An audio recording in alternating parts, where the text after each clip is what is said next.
Hindenburg की नई report सामने आई है, लेकिन इसके पीछे की वजह क्या है, पहले क्या हुआ था, यह भी जल्दी से आपको बता दें और उसके बाद फिर एक बार शहजाद का मैं रुख करूंगा। हमारे साथ जयशंकर जी भी मौजूद हैं। 24 जनवरी 2023 की रिपोर्ट के बाद सुप्रीम कोर्ट में 4 PIL दायर की जाती है। याचिका में अडानी ग्रुप के खिलाफ जांच की मांग की गई। इनसाइड स्टोरी अब आपके सामने है। 2 मार्च 2023 को सुप्रीम कोर्ट ने सेबी को जांच का आदेश दिया था। 25 अगस्त 2023 को सेबी ने अडानी ग्रुप को क्लीन चिट दे दी। सेबी की तरफ से क्लीन चिट दी गई। 25 अगस्त 2023 को सेबी ने सुप्रीम कोर्ट में अपनी रिपोर्ट सौंपी और सेबी ने बताया कि 24 में से 22 मामलों की जांच पूरी हो चुकी है। यह सेबी की तरफ से किसको बताया गया? सुप्रीम कोर्ट को।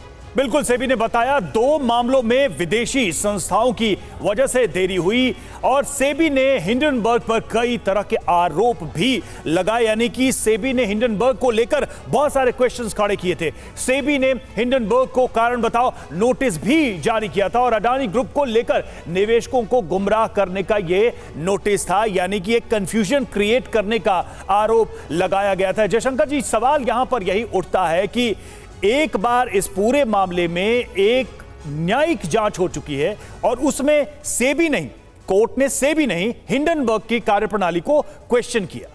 क्या उसी ग्राउंड पर दोबारा जो ये पॉलिटिक्स भी हो रही है और दूसरी तरफ जो सवाल खड़े किए जा रहे हैं वो क्या रिलायबल है, भरोसेमंद है? वो प्रश्न क्या भरोसेमंद है कि भाई विदेशी एजेंसी नहीं, हम सवाल करेंगे अपने देश की संस्थाओं पर?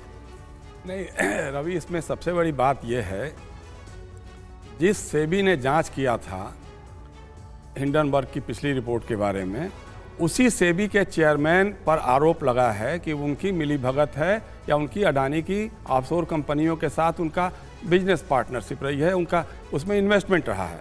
और इसको सेबी की चेयरपर्सन माधवी पुरी बुच ने स्वीकार किया है। उन्होंने माना है कि हाँ, हमारा इन्वेस्टमेंट था, लेकिन हमने, जब हम सेबी में ये फुल टाइम डायरेक्टर बन रहे थे तो उस समय हमने उसको ट्रांसफर कर दिया था। किसको ट्रांसफर कर दिया था? अपने पति को ट्रांसफर कर दिया था। सवाल यह है कि क्या माधवी जी ने ये बात भारत सरकार को बताई थी कि हमारा उसमें इन्वेस्टमेंट है अडानी की ऑफशोर कंपनियों में? और अगर बताई थी तो उसके बावजूद अगर जानकारी थी तो भारत सरकार ने उन्हें क्यों बनाया?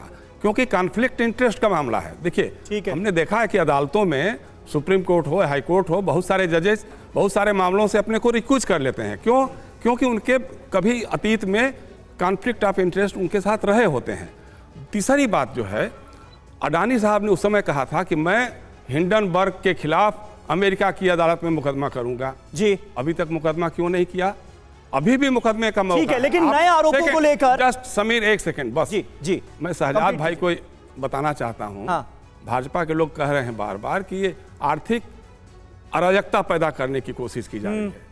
उस समय तो शहजाद मेरे ख्याल शायद कांग्रेस में ही रहे होंगे। जब बोफोर्स तोपों की दलाली का मामला आया था, किसकी रिपोर्ट पे था? Swedish audit report. और किसने किया था? इंडियन एक्सप्रेस और हिंदू ने किया था, उसको एक्सपोज किया था। हल्ला हंगामा मचा, जेपीसी बनी, आरोप तो साबित नहीं हुए। उसके बाद उस समय भी हो सकता है शहजाद शायद कांग्रेस में ही रहे होंगे, जब कोयला घोटाले की बात आई, जब दूरसंचार घोटाले की बात आई, उसी समय आई जब संसद का सत्र शुरू होने वाला था। पूरे के पूरे संसद सत्र को जाम किया गया था।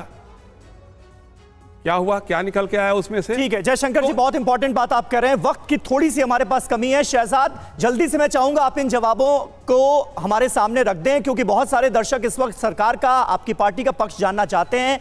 जिस पर्सनल इंटरेस्ट की बात की जा रही है सेबी चीफ के अडानी ग्रुप में, उसको लेकर तमाम जानकारियां क्या उनकी तरफ से सेबी को, सरकार को दी गई हैं या नहीं? इसे लेकर क्या ऑथेंटिक जानकारी आप दे सकते हैं? हाँ, मैं उस पर 30 सेकंड में आ रहा हूँ। पर समीर जी, तब हमारे वरिष्ठ पत्रकार पत्रकारिता में रहे होंगे 93 में, जब जेपीसी की मांग करने वाली कांग्रेस को जेपीसी ने मनमोहन सिंह को इंडाइट किया था। अगर जेपीसी को इतनी सीरियसली लेती है कांग्रेस, तो मनमोहन सिंह तो स्टॉक मार्केट स्कैम में जेपीसी में इंडाइटेड थे। तो उस समय तो कम से कम आप साहब पत्रकारिता में रहे होंगे। आजकल तो पता नहीं आप कहाँ हैं, परंतु उस समय रहे होंगे। तो उस समय जो पत्रकारिता में थे, आज पूछो उनसे कि जो जेपीसी ने आपको इंडाइट किया था, कभी आपने जेपीसी को वैल्यू दिया था उस समय पे? एनीवेज, मैं उसमें नहीं जाना चाहता। मैं साहब से एक चीज पूछना चाहता हूँ कि माधवी जी के अपॉइंटमेंट डेट कब थी वो बताना। एक सेकंड सर, बीच में मत बोलिए, अब मेरी पूरी बात सुन लीजिए और समीर जी इनका जवाब लेना, क्योंकि वरिष्ठ पत्रकार है, मुझे भी अधिकार है उनसे। शहजाद आप अपनी बात रखिए जी। हाँ, मैं अपनी बात पूरी कर रहा हूँ। मैं चाहता हूं कि वो बताए कि माधवी जी जो प्राइवेट सेक्टर से आती है, और उससे पहले बोथ माधवी और धवल जी दोनों हाई नेट इंडिविजुअल्स है, वो इन्वेस्टमेंट करते रहते हैं, कोई इलीगल इन्वेस्टमेंट किया नहीं। उन्होंने एक झूठ बात बोली कि वो ट्रांसफर किया क्या उनके पति को। 2018 में माधवी के जो भी इन्वेस्टमेंट थे आईपीई पे, वो रिडीम कर दिए गए 2018 में। माधवी जी की अपॉइंटमेंट डेट 2022 है, और जो टेन्योर में उनका इन्वेस्टमेंट हुआ 15 से 19, 18-19 तक, उसमें एक भी रुपया अडानी में लगा नहीं है।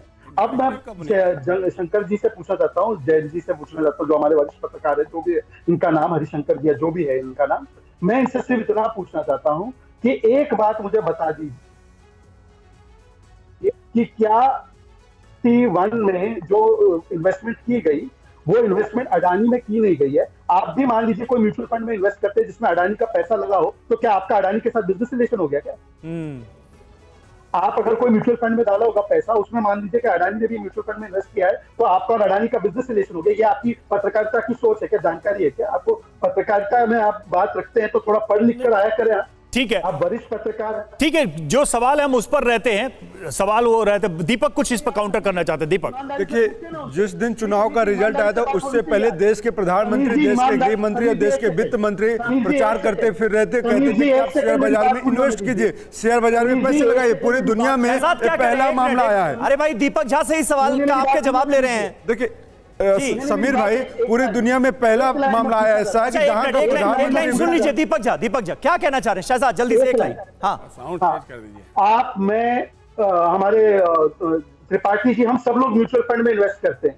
उस म्यूचुअल फंड में हो सकता है अंबानी भी पैसा डालता होगा, अडानी भी पैसा डालता होगा, तो इसका मतलब उन्होंने इसमें डाला है और हमने भी उसमें डाला, तो हमारा बिजनेस रिलेशन हो गया। ठीक है, मैं समझ, ये कहने का मतलब है इनका। दीपक, आरोपों की पूरी पड़ताल की है, उसकी गंभीरता आपने समझी है, जिसके बाद इस तरह के आरोप लगाए जा रहे हैं, इस्तीफे की डिमांड की जा रही है सेबी चीफ। देखिए, हिंडनबर्ग की रिपोर्ट तो अभी कल परसों आई है, दोबारा फिर से आ गई है इनकी। इससे पहले राहुल गांधी जी ने प्रेस कॉन्फ्रेंस करके बकायदा कहा था, मैं वही बता रहा हूं, देश का पहला प्रधानमंत्री नरेंद्र मोदी जी हैं, गृह मंत्री अमित शाह जी हैं और वित्त मंत्री निर्मला सीतारमण। ये तीनों चुनाव प्रचार में क्या कहते थे? शेयर बाजार में पैसा लगाइए, शेयर बाजार में पैसा लगाइए। कितनी बड़ी बेशर्मी की बात होगी, पूरी दुनिया में ऐसा प्राइम मिनिस्टर कहीं नहीं हुआ होगा। और फिर क्या हुआ, जिस दिन रिजल्ट आया उसके अगले दिन 30 लाख करोड़ बहुत बहुत शुक्रिया, बहुत बहुत शुक्रिया। आरोप तल्ख होते जा रहे हैं, विपक्ष के तेवर बहुत तल्ख नजर आ रहे हैं। अब देखना यह होगा, क्योंकि जेपीसी जांच की डिमांड की गई है ऑपोजिशन की तरफ से, इस मामले में होता क्या है और आम निवेशकों का हित सर्वोपरि है, उसका सरकार कितना ध्यान रखती है।